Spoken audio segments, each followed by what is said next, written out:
Shalom. Kembali lagi kita dalam program Rema bersama saya Pastor Samuel Azaria Rapa. Di sini kita membahas bagian firman Tuhan dari kitab Kejadian sampai kitab Wahyu. Agar kita mengerti akan rencana Tuhan dan apa yang menjadi rangkaian daripada kehendak Allah melalui firman-Nya ini bagi umat manusia. Kita sudah berada pada kitab Yosua pasal yang ke-6. Dan sebelum kita bersama-sama merenungkan ini, kita berdoa sejenak. Terima kasih Bapa, karunia-Mu yang besar yang Kau anugerahkan kepada kami, yang memberikan Roh Kudus, yang adalah roh hikmat dan wahyu untuk kami mengenal Tuhan dengan baik dan benar.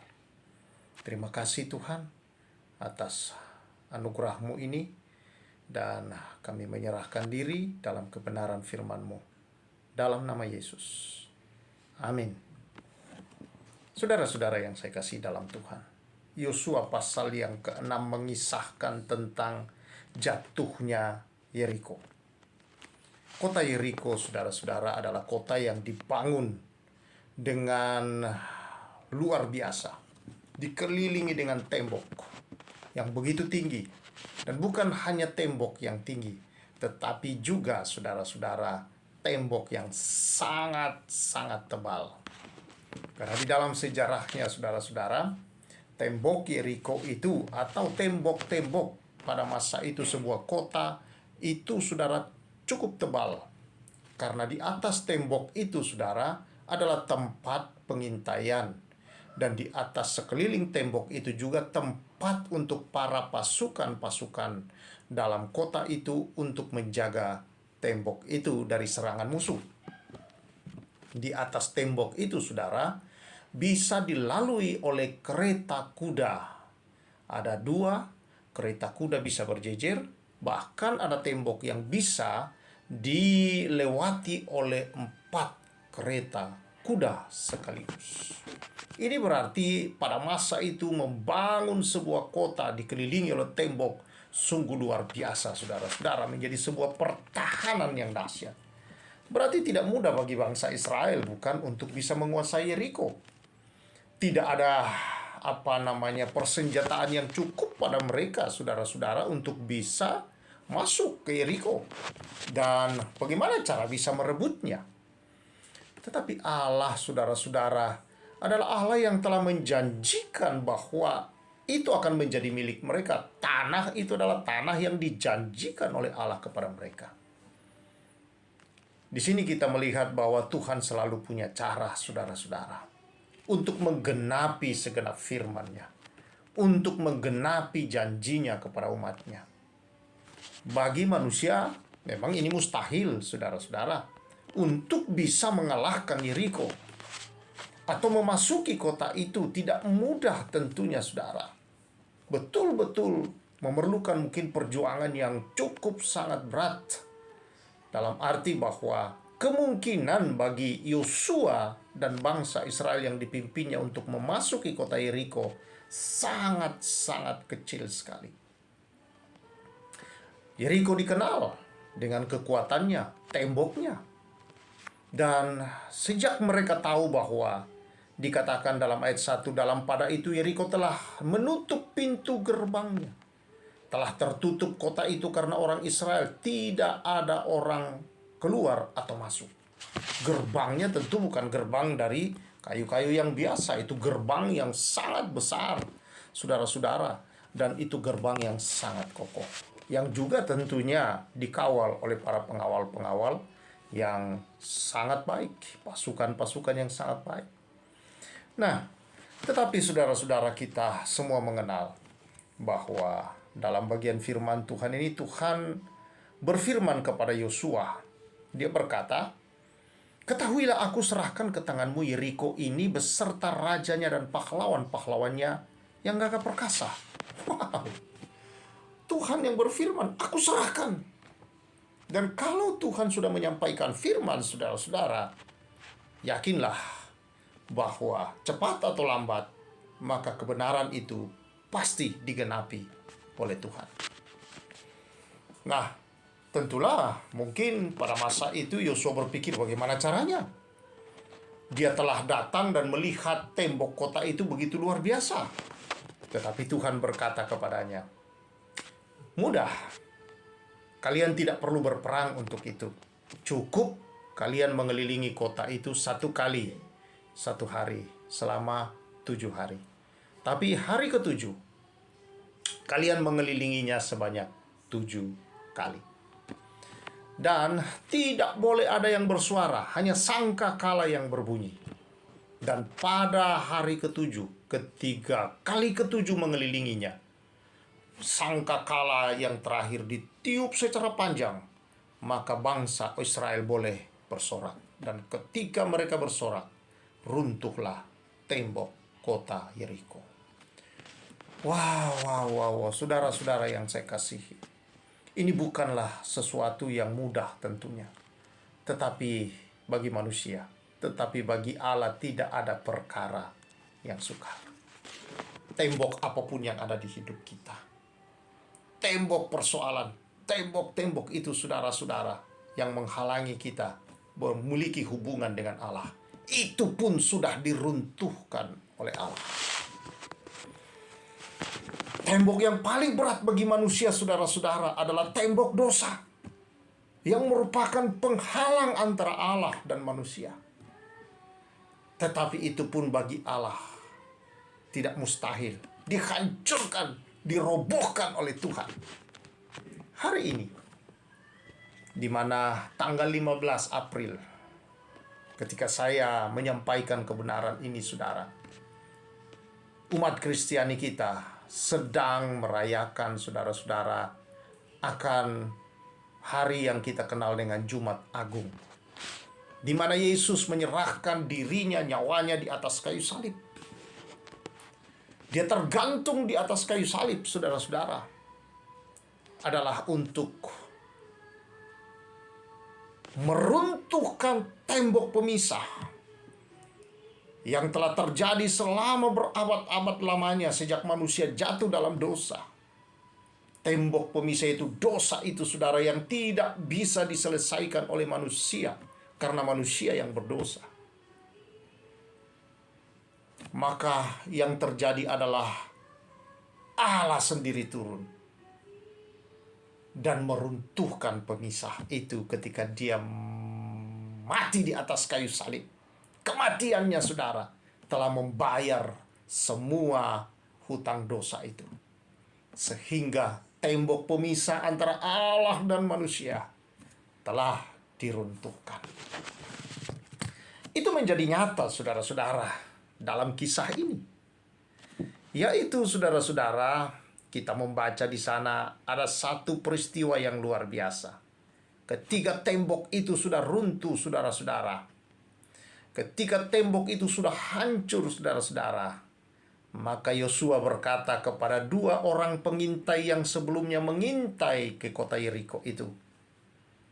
Ayat 22 dia berkata begini, tetapi kepada kedua orang pengintai negeri itu Yosua berkata, masuklah ke dalam rumah perempuan sundal itu, dan bawalah keluar perempuan itu dan semua orang yang bersama-sama dengan dia seperti yang telah kamu janjikan dengan sumpah kepadanya.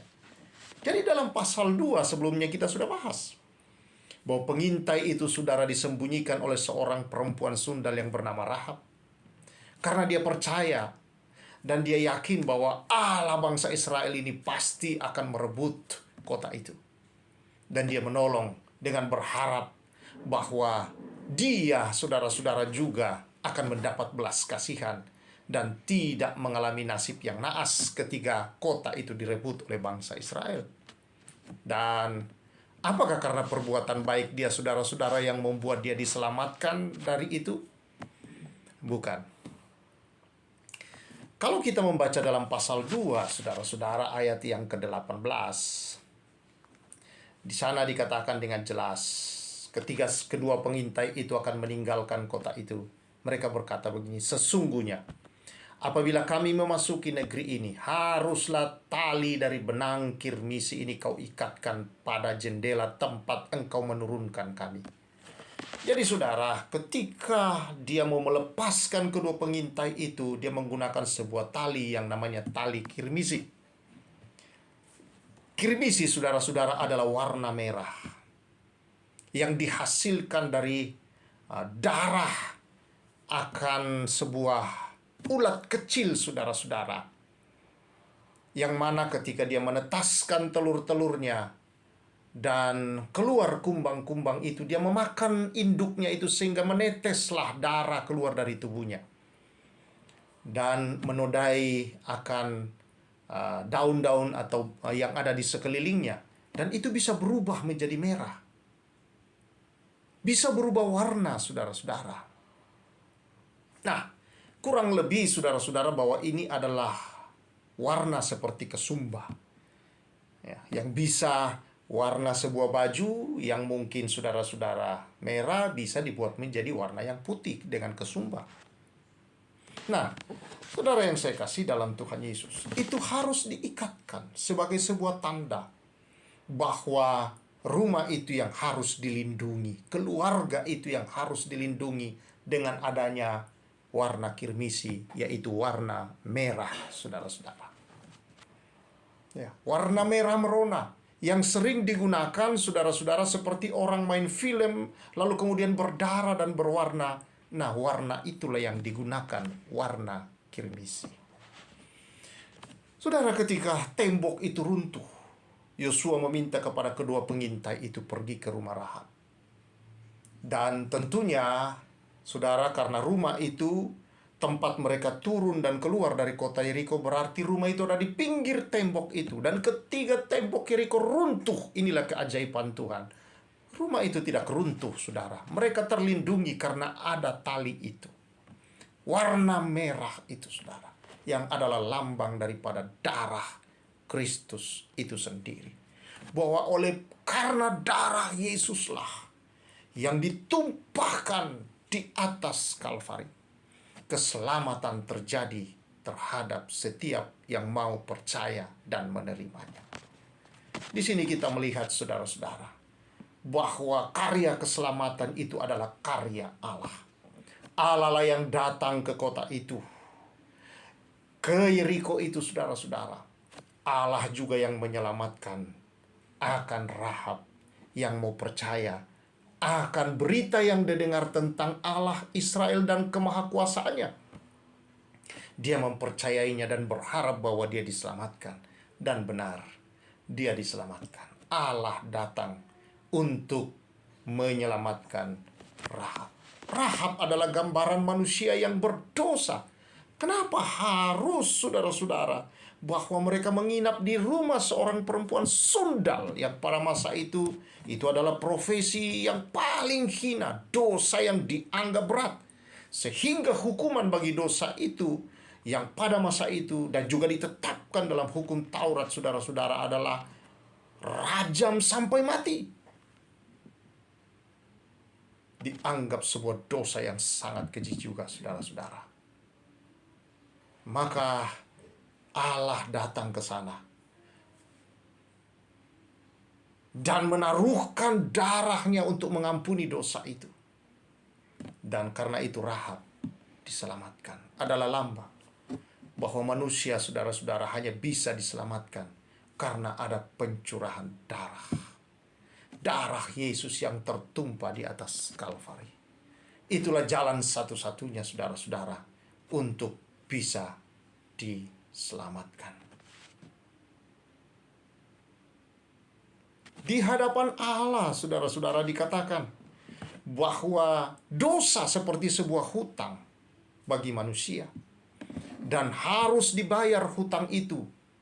Karena apa, saudara-saudara? Pembayarannya adalah dengan menggunakan nyawa. Hutang itu adalah hutang yang harus dibayar dengan nyawa. Itulah sebabnya, saudara-saudara, Allah membayarnya dengan nyawa putranya Yesus Kristus. Mengapa? Apakah manusia tidak bisa membayarnya? Bisa. Yaitu dengan cara apa? Ya, dia harus menyerahkan nyawanya.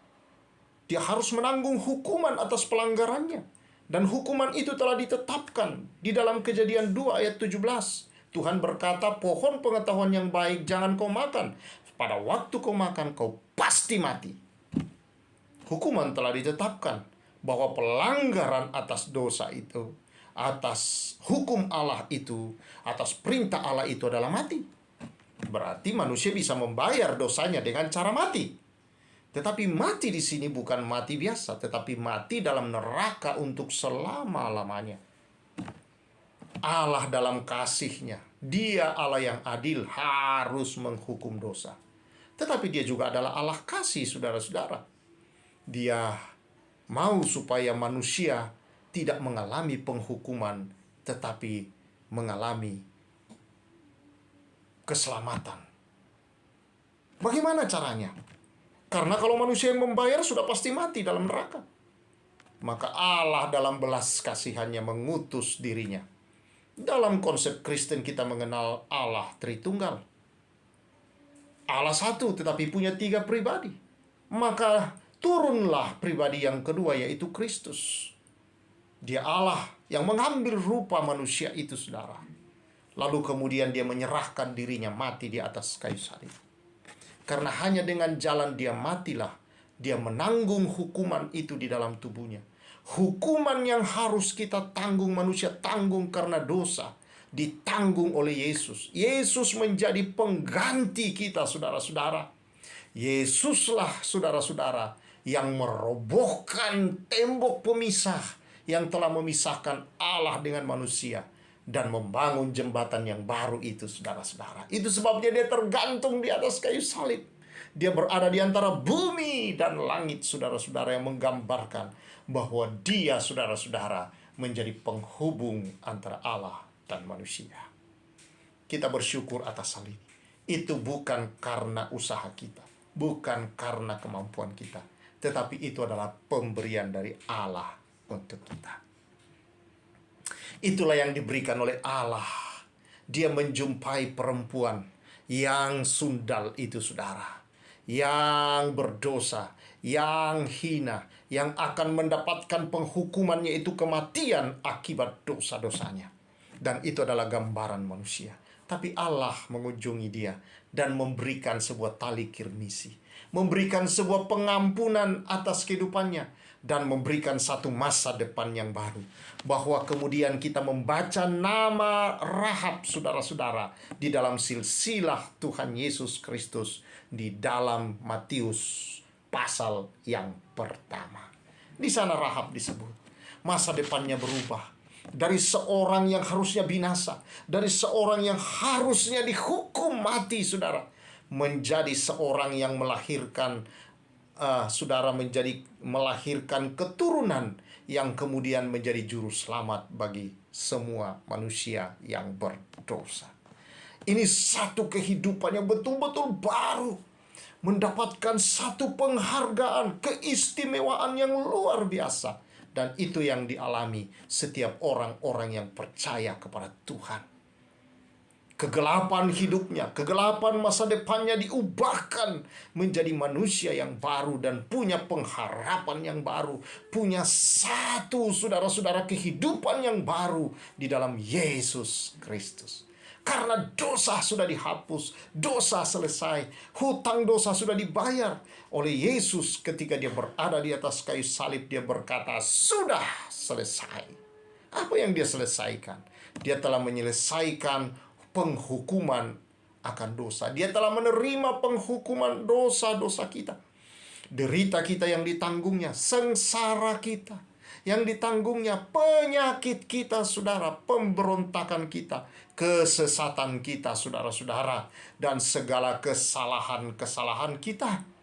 Kita mengira dia dia dipukul oleh Allah, dia ditindas oleh Allah, dia dihina, saudara-saudara.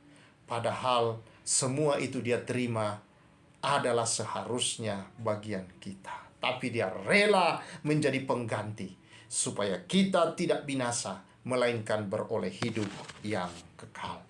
Itulah yang dikatakan, saudara-saudara, oleh Yohanes di dalam Injilnya, Yohanes 3 ayat 16. Karena begitu besar kasih Allah akan dunia ini, sehingga ia telah mengaruniakan anaknya yang tunggal, supaya setiap orang yang percaya kepadanya tidak binasa, melainkan beroleh hidup yang kekal. Yang harusnya dihukum mati sekarang memperoleh hidup, dan bukan hanya sekedar hidup biasa, tapi hidup Allah, saudara. Itulah hidup yang kekal selama-lamanya bersama dengan Allah. Karena Yesus sudah membayar hutang itu, saudara-saudara, hutang dosa, maka surat hutang itu sudah dipakukan di salib. Artinya sudah dirobek-robek surat hutang, tidak bisa lagi kita ditagih. Itu sebabnya di dalam Roma pasal yang ke-8 ayat yang pertama, saudara-saudara, dikatakan di sana, di dalam Roma pasal yang ke-8 ayat yang pertama, demikianlah sekarang tidak ada penghukuman bagi mereka yang ada di dalam Kristus Yesus. Tidak ada lagi. Ayat 2 berkata, Roh yang memberi hidup telah memerdekakan kamu dalam Kristus dari hukum dosa dan hukum maut. Allah tidak bisa lagi menghukum kita yang percaya kepada pengorbanan Kristus yang diberikan. Kenapa? Karena Kristus telah menanggung penghukuman itu. Jadi kelak, saudara, dalam pengadilan Allah, kita bukan diadili untuk dihukum, tetapi untuk menerima mahkota kita masing-masing.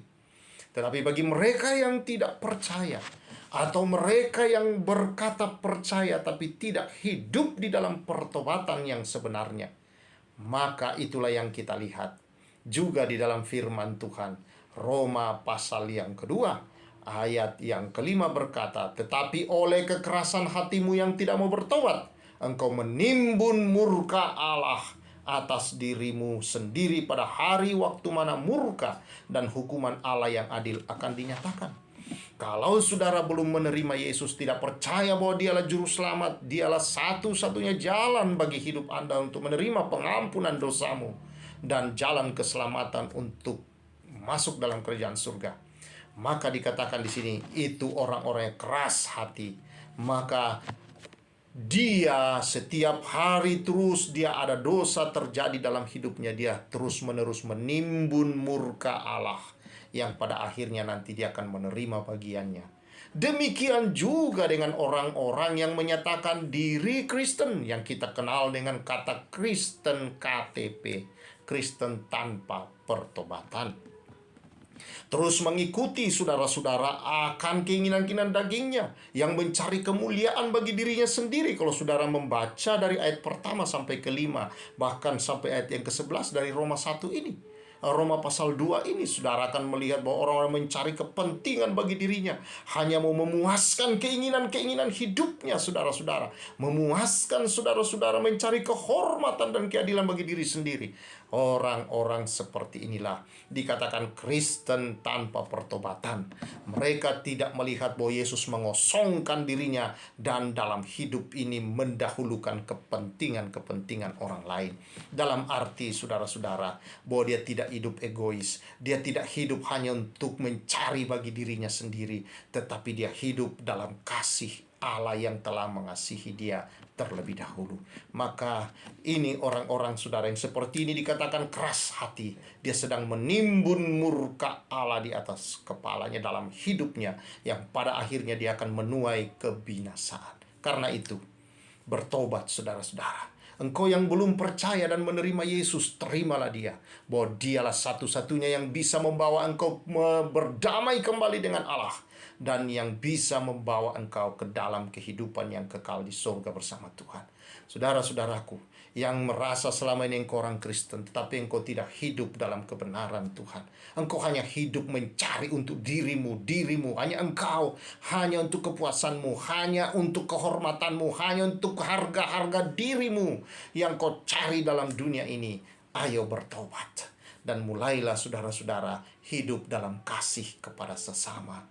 Hidup saling melayani satu dengan yang lain, menyatakan kemuliaan Allah dan kasih Allah kepada dunia ini.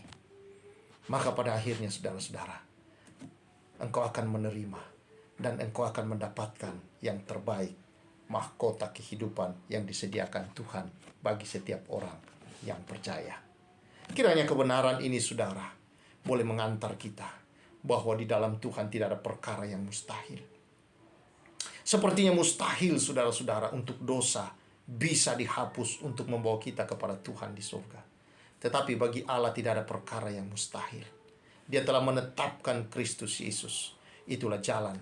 Dan Yesus berkata, tidak ada seorang pun yang akan datang kepada Bapa di surga kecuali melalui Yesus Kristus Tuhan. Di dalam dunia ini tidak ada nama yang olehnya kita bisa diselamatkan yang diberikan kepada manusia selain di dalam nama Yesus Kristus. Yesus Kristus artinya juru selamat dunia. Saudara-saudara yang saya kasihi, buka hatimu. Dan bagi kita semua umat Kristiani yang sedang merayakan ini, saudara, yang boleh mengingat kembali akan karya Kristus, hiduplah terus bersyukur. Hiduplah dalam kasih karunia itu. Dan hiduplah sebagai orang-orang yang menyatakan kasih itu kepada dunia ini. Biar nama Tuhan dimuliakan dan bumi ini penuh dengan kemuliaan Tuhan. Tuhan memberkati kita semua. Mari kita bersyukur. Tuhan, terima kasih. Kau sudah melakukan yang terbaik. Kau sudah membayar lunas hutang dosa kami di atas kayu salib. Dan bukti bahwa Engkau sudah membayarnya, Engkau bangkit dari antara orang mati. Kebangkitanmu itulah bukti pembayaran atau kwitansinya, Tuhan. Terima kasih. Kami bersyukur. Kami memuji Engkau. Dan biar kami ini, Tuhan, menyerahkan diri dan hidup kami hanya bagi kemuliaan-Mu. Dalam nama Yesus. Amin. Engkau sudah dibeli. Harganya sudah lunas dibayar. Karena itu, saudara, muliakanlah tubuhmu, hidupmu ini. Dan muliakanlah Tuhan dengan tubuhmu, dengan totalitas hidupmu. Tuhan memberkati kita semua. Saya Pastor Samuel menyampaikan salam restorasi.